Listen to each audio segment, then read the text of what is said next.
Springs firefighters raced against time, working to put out a difficult house fire today. A tough fire because of where the house is situated. 2 News reporter Joe Hinkie with new information that he's gathered since our breaking news coverage on 2 News Midday and the challenge that firefighters narrowly avoided. Joe?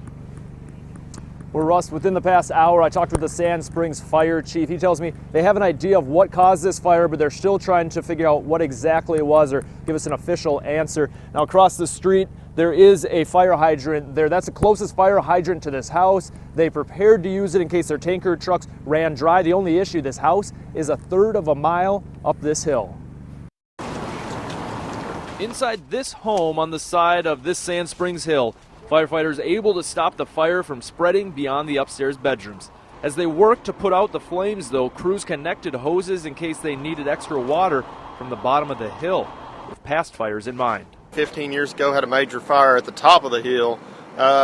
Poses a significant challenge, and what we ended up having to do on that fire was relay pump. Which means having one pumper truck next to the hydrant and a second at the top, which stretches resources, but is exactly what firefighters prepared for today. Left a truck at the bottom of the hill just in case we did have to do that, but fortunately on this one, quick knockdown and didn't need that. This is the first house fire Sand Springs firefighters have fought during the recent cold stretch, which they say is lucky. But Sand Springs fire chief says inside the house today were unattended candles and space heaters, while the homeowner quickly stepped out to find her dog, leaving the home empty as the fire broke out. If somebody's heating only with space heaters, I would leave just a minimum of those on.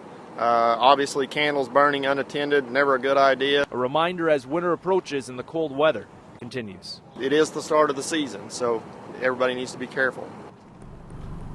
Now, the 2 bedrooms in the house received significant damage, but firefighters were able to keep the fire in just those 2 rooms because they said they got a very early call about this fire. They say that is especially important, that they get early calls on fires when they're dealing with challenging roads like this and cold days. Live in Sand Springs, Joe Hinkie, 2 News works for you.